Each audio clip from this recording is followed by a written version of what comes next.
بسم اللہ الرحمن الرحیم۔ السلام علیکم۔ پروگرام اختلاف رائے کے ساتھ میں افتخار کاظمی۔ جب یوم حساب آیا تو نہ پارٹی ساتھ دے رہی ہے، نہ اتحادی، نہ کوئی جاوید اقبال رہا، نہ کوئی ثاقب نثار، سب ایک ایک کر کے خان صاحب کا ساتھ چھوڑے۔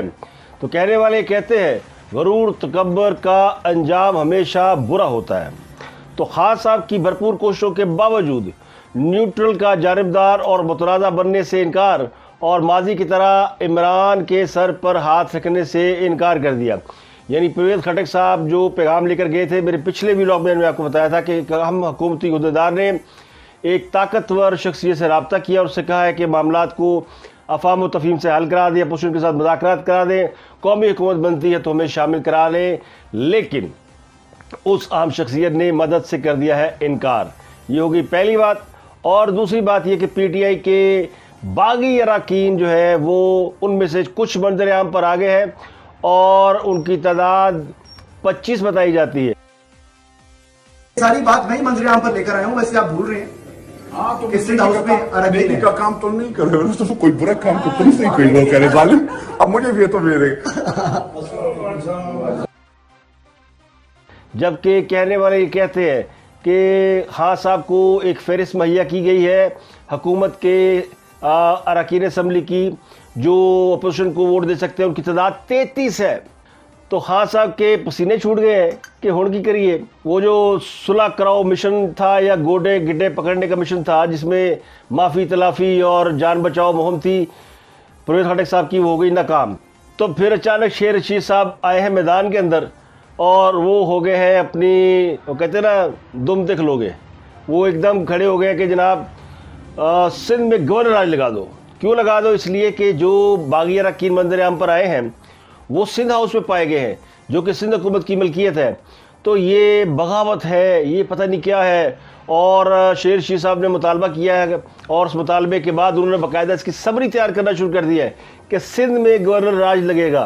اس پر بھی بات کریں گے۔ اس کے علاوہ پی ٹی آئی کی جانب سے ایک مہم چلائی جا رہی ہے کہ اراکین کی خرید و فروخت کے حوالے سے الیکشن کمیشن کوئی نوٹس کیوں نہیں لے رہا۔ تو یہ بڑا بزدل ہے، یہ بڑا ناکام ہے، یہ بڑا یعنی خراب قسم کا الیکشن کمیشن ہے۔ تو الیکشن کمیشن نے وضاحت کی ہے جناب تحریک عدم اعتماد قومی اسمبلی قوانین کے تحت ہوتا ہے، الیکشن کمیشن کے قوانین کے تحت نہیں ہوتا، اور وزیر اعظم کے انتخاب اور تحریک عدم اعتماد سے الیکشن کمیشن کا کوئی تعلق نہیں۔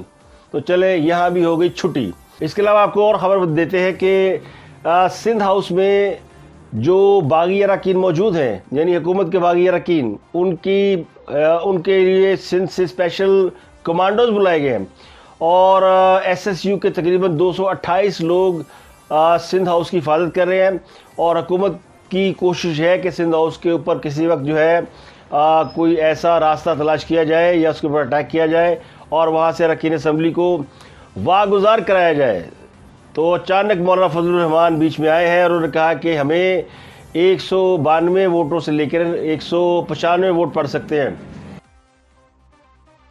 تو انہوں نے بھی ایک فگر دے دیا ہے جس کا مطلب یہ ہے کہ اپوزیشن کے پاس اراکین اسمبلی کی اچھی خاصی تعداد موجود ہے اور اس میں ابھی اتحادی شامل نہیں ہے۔ اتحادیوں کے 17 ووٹ کسی نہ کسی طرف جانے ہیں۔ اور خبر یہ ہے کہ جناب مونس الائی اچانک پاکستان سے چلے گئے ہیں اور لندن پہنچ گئے ہیں۔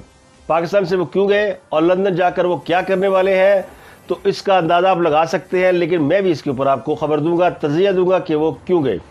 جو اراکین اسمبلی سامنے آئے ہیں ان کے کچھ نام بھی سامنے آئے ہیں، تو میں آپ کو وہ نام بھی بتاتا ہوں۔ خان صاحب کو جو 33 اراکین کی فہرست پیش کی گئی ہے اس کے مطابق خان صاحب نے ان اراکین اسمبلی کے خلاف قانونی کارروائی کے لیے حکم صادر کر دیا ہے۔ کل بلا لیا سارے نے وزیر اعظم، نہیں وزیر اعظم نے سب کو بلا لیا ہے، یہاں تو الٹا ہو گیا۔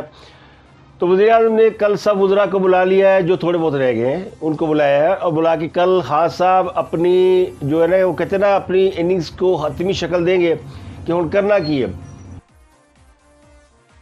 99% چانس اس بات کا ہے کہ حکومت جو ہے لگی گئی جائے، یعنی دا سٹوری از اینڈ۔ وہ جو 1% چانس باقی ہے وہ چانس یہ ہے کہ کسی طرح حکومت اپنے منحرف اراکین اسمبلی کو تحریک عدم اعتماد میں حصہ لینے سے روک دے انہیں منا لے, انہیں اغوا کر لے, انہیں غائب کر لے, یا پھر اپوزیشن کے اراکین اسمبلی کو اٹھا لیا جائے. تو سندھ ہاؤس اس وقت اراکین اسمبلی کا میلہ لگا ہوا ہے. وہاں پر نہ صرف تحریک انصاف کے منحرف اراکین موجود ہیں, بلکہ پیپلز پارٹی کے اپنے وہ لوگ بھی موجود ہیں جن کے بارے میں یہ خدشہ ظاہر کیا جا رہا تھا کہ ان کو بلیک میل کیا جا سکتا ہے, ان کو ایکسپلائٹ کیا جا سکتا ہے, ان کو اغوا کیا جا سکتا ہے. تو ایک بڑی تعداد سندھ ہاؤس میں موجود ہے. تو اتنی بڑی بڑی خبریں ہیں, بڑے بڑے سیاسی دھماکے ہو رہے ہیں اور بڑی بڑی ڈیولپمنٹ ہو رہی ہیں. جو اگلی صورتحال ہے وہ یہ ہے کہ جو لوگ سامنے آئے ہیں ان میں سے ایک پیپل پارٹی کے راجہ ریاض صاحب ہیں, جنہوں نے یہ دعویٰ کیا ہے کہ تقریباً 2 درجن لوگ حکومت چھوڑ چکے ہیں. یعنی حکومت میں شامل 2 درجن افراد ایسے ہیں جنہوں نے تحریک انصاف کے ٹکٹ پہ الیکشن لڑا اور اب وہ تحریک عدم اعتماد میں خان صاحب کے خلاف ووٹ ڈالیں گے. راجہ ریاض کے مطابق ان کا کہنا یہ ہے کہ ہم اس لیے سندھ ہاؤس میں منتقل ہوئے ہیں, بلکہ موسٹلی جو اراکین اسمبلی ہیں انہوں نے آج بہت سے ٹیلی ویژن چینل کے اینکروں سے ان کی ملاقات کرائی گئی. جب یہ خبریں سامنے آ رہی تھی کہ حکومت کسی وقت سندھ ہاؤس کو اٹیک کر سکتی ہے, کہ وہاں پر کچھ لوگوں کو یرغمال بنایا گیا, تو پیپل پارٹی نے بڑی ذہانت سے میڈیا کے چند لوگوں کو سندھ ہاؤس بلایا اور ان لوگوں کو بلایا جو اسلام آباد سے ٹیلی ویژن شو کرتے ہیں. تو ان کو ان اراکین اسمبلی میں سے چند ایک کو ملوا بھی دیا, ان کے انٹرویو بھی کرا دیے. ان میں سے کچھ کے انٹرویو آپ کو دکھاتے بھی ہیں. تو آپ کا خیال ہے کہ اگلے الیکشن میں آپ پی ٹی آئی کے ٹکٹ پہ نہیں جیت سکتے؟ نہیں, ہم لڑیں گے نہیں, پی ٹی آئی کے ٹکٹ پہ لڑیں گے نہیں. اچھا, کون سی پارٹی کے ٹکٹ پہ لڑیں؟ آزاد لڑیں, جو مرضی کریں گے وہ ہماری مرضی ہوگی, وقت پر عوام سے پوچھ کے فیصلہ کریں. آپ کے ساتھ یہاں پہ کتنے ایم این اے ہیں؟ ہم ادھر 2 درجن کے قریب لوگ موجود ہیں. 24 جی جناب, جن کا تعلق پی ٹی آئی سے ہے. جن کا تعلق پی ٹی آئی سے ہے. 24. وہ جو پرویز لائی صاحب نے کل کہا کہ 12 ہے سندھ ہاؤس میں, تو ان کی انفارمیشن ٹھیک نہیں ہے. میرا خیال, میں چوہدری صاحب کی بہت عزت کرتا ہوں, لیکن ان کی انفارمیشن ٹھیک نہیں ہے. انشاءاللہ تعالیٰ اور بہت سے آنے کے لیے تیار ہیں, لیکن مسلم لیگ نون ان کو ایڈجسٹ نہیں کر. پارلیمنٹ لاجز میں جس طرح سے جو ایک گل گپاڑا ہوا, اس کے بعد سے تھوڑی سی وہ جو ایک ماحول تھا وہاں کا, وہ ایسا تھا کہ کسی وقت بھی آپ کچھ بھی ایکسپیکٹ کر سکتے تھے کہ جن کی زبان اتنی زیادہ وہ ایک ہوتا ہے نا کہ ایک آپ جو کام ایک افہام و تفہیم سے اور آپ بیٹھ کے ٹیبل پہ حل کر سکتے ہیں, ان کو آپ جلسوں میں جا کے آپ گالیاں دے کے اور اپنے ہی لوگوں کو تھریٹ کر کے آپ کر رہے ہیں. تو وہی کام آرام سے بیٹھ کے بھی ہو سکتا تھا. تو اور اس کے بعد جس طرح کا ایک ماحول وہاں بن گیا, تو اس میں مجھے لگا کہ نہیں, یہ بہتر ہے کہ یہاں سے نکل جایا جائے. اور یہاں پہ فرینڈز ہیں, سارے ہمارے کولیگز ہیں, بھائی ہیں, کچھ بہنیں ہیں, اور ساتھ یہ کہ بڑا ویل مینٹینڈ بھی ہے سندھ ہاؤس اور بڑا اچھا ماحول بھی ہے. 3 MNAs P T I سے یہاں آپ کے علاوہ اور کتنی ہیں؟ جی اور بھی ہیں. کتنی؟ ابھی شاید وہ خود اگر بتانا چاہیں تو اور بات ہے. ہاں 3 female MNAs P T I کی یہاں موجود ہیں. جی جی جی. کچھ ایسا ہے کہ تحریک انصاف سے مایوسی ہو گئی ہے, خفا ہو گئے؟ تحریک دیکھیں پرسنل کسی کی بھی کوئی ڈسکنٹنٹ نہیں ہے. یہاں پہ کوئی ایسا بندہ نہیں ہے جس کو کوئی ذاتی کوئی تکلیف ہو, کوئی ایسا کوئی مسئلہ ہو. لیکن مجھے سے لوگ پی ٹی آئی جنہوں نے جوائن کی بہت بڑے بڑے خواب لے کر کہ ہم کوئی نیا پاکستان بن رہا ہے, ہم اس کے اندر کیا کر لیں گے, لیکن بہت بہت بہت ڈسلوژنڈ ہوئے ہیں. میں بھی اور مجھ جیسے بہت سارے اور لوگ بھی, وہ یوتھ بھی جس کو اس ایندھن کے اندر جھونکا گیا, جن کے خواب اس ایندھن کے اندر جھونکے گئے, ان کو آج میں دیکھتی ہوں تو ان کو کوئی منہ لگانے کے لیے تیار نہیں ہوتا. جو ایک ایلیٹ کلب ایک بن چکا ہے نا پی ٹی آئی کے اندر, وہ کسی کو پولیٹیکل سپیس دینے کے لیے تیار ہی نہیں ہے, اور صرف بدتمیزی, غل گپاڑا اور ایک پارلیمنٹ کو جس طرح سے اس کا فیس ڈسٹارٹ کیا ہے, مجھے نہیں. اس کے بعد یہ تو بات واضح ہو گئی کہ یہ اراکین اسمبلی زبردستی یا اغوا کر کے نہیں لائے گئے, یا اپنی مرضی سے وہاں پہ ہیں.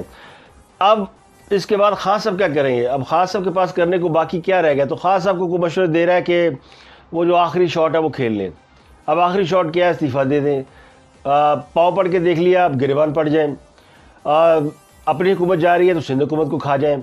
تو اس طرح کی چیزیں خان صاحب کو جو لوگ مشورے دے رہے ہیں, یہ وہ لوگ ہیں جنہوں نے خان صاحب کو پہلے بھی مروایا اور اب بھی انہیں وہ غلط مشورے دے رہے ہیں. اس وقت بھی عمران خان کی پولیٹیکل جو حیثیت ہے وہ محفوظ ہو سکتی ہے اگر وہ کسی سیف ایگزٹ کے ذریعے حکومت سے نکل جاتے ہیں. تو پھر ان کے پاس موقع ہے کہ وہ عوام میں جا کر اپنا ووٹ بینک جو ہے اس کو دوبارہ موٹیویٹ کر سکتے ہیں اور دوبارہ حکومت میں آ سکتے ہیں. سیاست میں ان کے لیے آسانیاں ہوں گی, راستے کھلے رہیں گے. لیکن اگر خان صاحب غیر آئینی اقدام کے ذریعے اور کچھ ایسی چیزیں کر کے جانے کی کوشش کرتے ہیں, جیسے یہ گورنر راج ہے, تو گورنر راج سندھ میں لگ نہیں سکتا. اس کی دو وجوہات ہیں. گورنر راج کے لیے سب سے پہلے تو پارلیمنٹ کی منظوری ضروری ہے, فیڈرل گورنمنٹ کی. اگر آپ اس کو بھی بائی پاس کرتے ہیں تو جب تک سندھ اسمبلی کا اجلاس چل رہا ہے اس وقت تک آپ گورنر راج نہیں لگا سکتے. تو میں نے سوچا آپ کو بتاتا چلوں کہ اس طرح کی بھی صورتحال ہے. لیکن وہ شیر رشید صاحب جو نا, وہ مجھے لگتا ہے کہ اگر شیر رشید جن کا دوست ہے اس کو کسی دشمن کی ضرورت ہی نہیں ہے. سب سے زیادہ چلے میں اور مثال دیتا ہوں. مجھے یوں لگتا ہے کہ شیر رشید وہی کردار ادا کر رہے ہیں جو کردار چودھری نثار صاحب نے کیا تھا. اب چودھری نثار نے جو کردار ادا کیا تھا وہ سب کو یاد ہوگا. چودھری نثار ایک بڑے زبردست پولیٹیشین تھے اور وہ برج تھے بٹوین اسٹیبلشمنٹ اور حکومت کے. شیر رشید بھی آلموسٹ وہی کردار ادا کر رہے ہیں. چودھری نثار بھی آخری دن تک خان صاحب کو, نواز شریف کو یہ کہہ رہے تھے کہ میاں صاحب کچھ نہیں ہوتا, سب انڈر کنٹرول ہے. وہ اس وقت وزیر داخلہ تھے, آج وزیر داخلہ شیر رشید. دونوں تقریباً ایک جیسا ہی ایکٹ کر رہے ہیں اور وقت کے وزیر اعظم کو سمجھ میں نہیں آ رہی کہ بندہ کدھر نہ لے. شیر رشید بھی کم و بیش وہی کر رہے ہیں. میرا اپنا تجزیہ ہے, کوئی خبر نہیں ہے, میں سمجھتا ہوں کہ یہ وہی جو کہ جس طرح کا وزیر داخلہ اس وقت کے چودھری نثار علی خان نے پیش کیا تھا. تو شیر رشید یہ چاہتے ہیں کہ خان صاحب دیا بیڑیاں وٹے پہ جن, یعنی ان کی کشتی میں اتنے پتھر کہ وہ ڈوب جائے, ان کے اوپر لائبلٹی. یعنی کیا ضرورت ہے سندھ میں گورنر راج لگانے کی اور گورنر بدنامی لینے کی. ساری عمر جو ہے آپ کے سیاسی کیریئر کے اوپر ایک بڑا داغ لگا رہے گا کہ آپ نے یہ حرکت کی, اور اس حرکت کے باوجود اگر کامیاب نہیں ہوتے, جو ہونا نہیں ہے کیونکہ سندھ میں گورنر راج کا تعلق وفاق میں تحریک اعتماد سے تو بالکل نہیں ہے, تو فائدہ کیا؟ وہ آپ گورنر راج لگا کے کیا بچا لیں گے؟ یا اگر آپ سمجھتے ہیں کہ سندھ میں آپ گورنر راج, جو نئی گورنمنٹ آئے گی وہ گورنر راج نہیں ہٹائے گی. اب حکومت اور اپوزیشن دونوں بڑا سمارٹ پلے کر رہے ہیں. اپوزیشن دو ہاتھ آگے ہے. اجلاس ہوگا 28 مارچ کو اور پھر سوچا گیا کہ بلایا جائے 21 مارچ کو. اپوزیشن نے 23 مارچ کو کارکنوں کو آنے کی کال دے دی. پھر جب دیکھا کہ 28 مارچ کو پی ٹی آئی نے جلسہ کرنا ہے تو اپوزیشن نے یہ اعلان کیا جی 25 مارچ کو آپ آ جائیں. اب پھر اپوزیشن نے چینج مارا ہے. اپوزیشن یہ کہہ رہی ہے کہ لوگ 23 سے آنا شروع ہو جائیں, 25 تک پہنچ ہی جائیں گے. تو وہ کہتے ہیں نا, جن پہ تکیہ تھا وہی پتے ہوا دینے لگے. تو وہ لوگ جو کہ پیپلز پارٹی سے موسٹ پروبلی تحریک انصاف میں گئے تھے, وہ آلموسٹ سارے کے سارے واپس آ رہے ہیں پیپلز پارٹی میں. اس کے علاوہ جو لوگ نون لیگ سے گئے تھے تحریک انصاف میں, ان میں سے بھی بہت سے لوگ واپس آ رہے ہیں نون لیگ میں. انہی لوگوں کو واپسی کی ٹکٹ مل رہی ہے اور انہی لوگوں کو آگے الیکشن لڑانے کی بات بھی ہو رہی ہے. اب بہت سے لوگ جو منظر عام پر آئے ہیں, میں آپ کو کچھ کے نام بتا دیتا ہوں. راجہ ریاض پیپل پارٹی کے ہیں, ان کا تعلق فیصل آباد 110 سے. پیپل پارٹی کے دور میں پنجاب کے اندر سینئر وزیر تھے صوبائی ممبر کی حیثیت سے. احمد حسین دیہڑ یہ ملتان 154 سے پیپل پارٹی, یہ تحریک انصاف کے ٹکٹ پہ الیکشن لڑے تھے. نور عالم خان یہ پیپل پارٹی کے ایم این اے رہے ہیں اور پھر چلے گئے تحریک انصاف کو پیارے ہوئے. یہ این اے 27 سے ہیں, یہ پیپل پارٹی کے تھے اور اب واپس آ گئے ہیں. شیر وسیر یہ 102 فیصل آباد سے ہیں. رانا قاسم نون 159 ملتان سے ہیں. باسل سلطان بخاری مظفر گڑھ سے ہیں. تو ایک لمبی فہرست ہے جس میں خواتین بھی ہیں, اور خواتین میں کی بڑی تعداد, تین تو ایسی ہیں جو کہ موجود ہیں وہاں پہ سندھ ہاؤس کے اندر, اور باقی بھی جو ہے وہ ایسے ہیں جو کہ سندھ ہاؤس میں نہیں ہے بلکہ کسی اور جگہ پہ ہیں. تو راجہ ریاض, باسط بخاری, نور عالم خان اور احمد حسین ڈھیڑ یہ مین ہے. ریاض مزاری, قاسم نون, غفار بٹو, نواب شیر وسیر, رمیش کمار, خواجہ شیراز, نظر پٹھان, وجیہہ اکرم. اور یہ وہ لوگ ہیں جو کہ تحریک انصاف کے جو کہ ناراض ہیں, اور ان کا یہ کہنا ہے کہ ہمیں جو ایم این اے ہاسٹل ہے اس کے اندر, یہ پارلیمنٹ لاجز ہے, اس کے اندر مشکوک سرگرمیوں کی وجہ سے سندھ ہاؤس میں پناہ لینا پڑی ہے اور ہم اپنی مرضی سے ووٹ ڈالیں گے. تو حکومت نے اب کوشش کی ہے کہ ان لوگوں کو کس طریقے سے سندھ ہاؤس سے واگزار کرا کے ان کی منت رلے کر کے ان کو منا لیں. تو حکومت اب یہ کہہ رہی ہے سندھ ہاؤس نیا چھنگا منگا بن گیا اور اب ان کے خلاف کارروائی ہوگی اور یہ ہوگی. اور 3 گزرا نا. ہاں صاحب وہ کہتے تھے 3 چوہوں کا شکار کرنے چلا ہوں. تو اپنے بھی 3 وزیر بٹھا کے پریس کانفرنس کر دی, اسد عمر, حماد اظہر اور فواد چودھری. اب 3 ورسز 3 ہو گئے. تو میں تو نہیں کہتا, جو نہ مجھے کہنا چاہیے کہ یہ 3 کون سے ہیں. 3 کے ساتھ ایک بڑی مشہور فلم ہے اگر آپ کو یاد ہو تو, وہی آلموسٹ انہی کی پریس کانفرنس, اسی میں انہوں نے بڑی بڑی باتیں کی, لیکن ان کے چہرے بتا رہے تھے کہ ان میں وہ طاقت اور سکت نہیں ہے. تو یہ نوشتہ دیوار ہے, دیوار پہ لکھا ہوا, یہ پڑھ لیا گیا, یہ انڈرسٹوڈ ہے کہ کیا ہونے والا ہے. تو کہتے ہیں چاہے کچھ بھی ہو جائے ہم سودے بازی نہیں کریں گے, پیسہ ہمارے پاس بڑا ہے, ہم خرچیں گے نہیں, ہم یہ بھی کر سکتے ہیں, وہ بھی کر سکتے ہیں, فلاں بھی کر سکتے ہیں. حضور جب آپ کر سکتے تھے تو آپ کر رہے تھے, اب آپ کر بھی نہیں سکتے. آپ کر کے دیکھ لیں, آپ نہیں کر سکتے. جو لوگ چلے گئے ہیں وہ چلے گئے. میں یہ نہیں کہتا کہ وہ بڑے اچھے لوگ ہیں, لوٹے ہی ہوتے ہیں. وہ لوٹے اگر پیپل پارٹی سے تحریک انصاف میں گئے تھے تب بھی لوٹے تھے, اور تحریک انصاف سے واپس آئیں گے تو تب بھی لوٹے ہوں گے. تو لوٹے جانے اور عوام جانے. لیکن یہ نہیں ہو سکتا کہ جو چیزیں جو کام دوسرے کر رہے ہو ان کو آپ غلط کہیں, اور جو لمحہ موجود میں آپ خود کر رہے ہو اس کو آپ درست کہیں. یہ میرا نہیں, یہ رضی دادا کا کال ہے, کال ہے رضی دادا. تو وہ کہتے ہیں لمحہ موجود میں وہی کام خود کر رہے ہوتے ہیں. تو یہ بھی کوشش کر رہے ہیں منانے کی, پیسے دینے کی اور کرنے کی. خاص نے کہا میرے کھلاڑیوں کو بھاری رقم کا لالچ دیا جا رہا ہے. تو بھائی آپ کے پاس تو ATM مشینیں تھی, آپ بھول گئے جہانگیر ترین کس طرح جہاز میں لوگوں کو لاد کے لایا کرتے تھے. جہاز بھرتا تھا اور لوگوں کہتے تھے پرائیویٹ جیٹ کی سیر کرائیں, اور اسلام آباد لے جاتے تھے. 1 نہیں 2 نہیں 3 نہیں, کوئی تصویر پڑی ہوگی میں آپ کو دکھا دیتا ہوں. تو اتنے لوگوں کو جہانگیر ترین صاحب لے گئے جہازوں میں بٹھا کے. اس وقت کیا تھا, اس وقت کچھ اور تھا اور اس وقت کچھ اور ہے. تو یہ ہوتا ہے کہ وہ کہتے ہیں نا کہ جرم وہ نہیں کرتا جس کو موقع نہیں ملتا. جس کو موقع ملتا ہے وہ پھر پیچھے نہیں ہٹتا, وہ کام دکھا دیتا ہے. میں نے جرم کہا, اب سمجھیں میں کیا بات کر رہا ہوں. تو اب کیا سندھ میں گورنر راج لگے گا نہیں لگے گا, تو اس کی قانونی پوزیشن کیا ہوگی. میں نے آپ کو بتا ہی دیا کہ وہ لگانا ٹیکنیکل طریقے پر ممکن نہیں ہے. لیکن وہ شیر رشید صاحب نے کہا جناب میں آپ کی پارٹی کا ممبر نہیں ہوں, تو لیکن میری اپنی پارٹی ہے, تو میں آپ کا لائز ہوں, تو میں اپنی پارٹی کے بہاف پر آپ سے مطالبہ کرتا ہوں کہ جناب آپ سندھ میں گورنر راج لگا دیں, کیونکہ یہ تو آئین سے بغاوت کا کام ہو گیا ہے, اور میں بطور وزیر داخلہ میں اس کو امپلیمنٹ بھی کر سکتا ہوں. تو پوری قوم جو آپ کے ساتھ ہے, آپ گورنر راج لگا دیں, میں تڑ نہ آنا. تو مجھے وہ یاد آ گئی, قدم بڑھاؤ نواز شریف ہم تمہارے ساتھ ہیں. اور جب میاں صاحب نے مڑ کے دیکھا پیچھے بندہ کوئی نہیں. یہی عمران خان کے ساتھ ہو رہا ہے, قدم بڑھاؤ عمران خان ہم تمہارے ساتھ ہیں. جس دن عمران خان نے پیچھے مڑ کے دیکھ لیا وہ پتھر کے ہو جائیں گے, پیچھے کوئی نہیں ملے گا. یہ تاریخ بڑی ظالم ہے, یہ خود کو دہراتی ہے, بار بار بتاتی ہے, سیکھنے والے سے سبق نہیں سیکھتے. آنکھوں پہ پٹی, دل میں مہر لگ جاتی, کانوں سے بہرے ہو جاتے ہیں. اقتدار کا نشہ اتنا زیادہ ہے کہ کوئی نشہ اس کے سامنے ٹک نہیں سکتا, باقی سارے نشے ہیچ ہیں. تو وہ نشہ جن کو چڑھا ہوتا ہے نا, ان کو بالکل سمجھ نہیں آ رہی ہوتی کہ کیا ہو رہا ہے. تو مجھے لگتا ہے خاص صاحب کو بالکل کوئی سمجھ نہیں آ رہی, ورنہ وہ اپنا سیاسی ساسا بچا سکتے ہیں. ان کی ایک بڑی جماعت ہے, وہ منتخب وزیر اعظم تھے یا ان کو لایا گیا تھا یا لے جایا گیا تھا, وہ سب باتیں آپ ایک طرف رکھیں. لیکن ان کا ووٹ بینک ہے, لوگوں نے ان کو ووٹ دیے, وہ آئے, اب بھی ان کا ووٹ بینک ہے.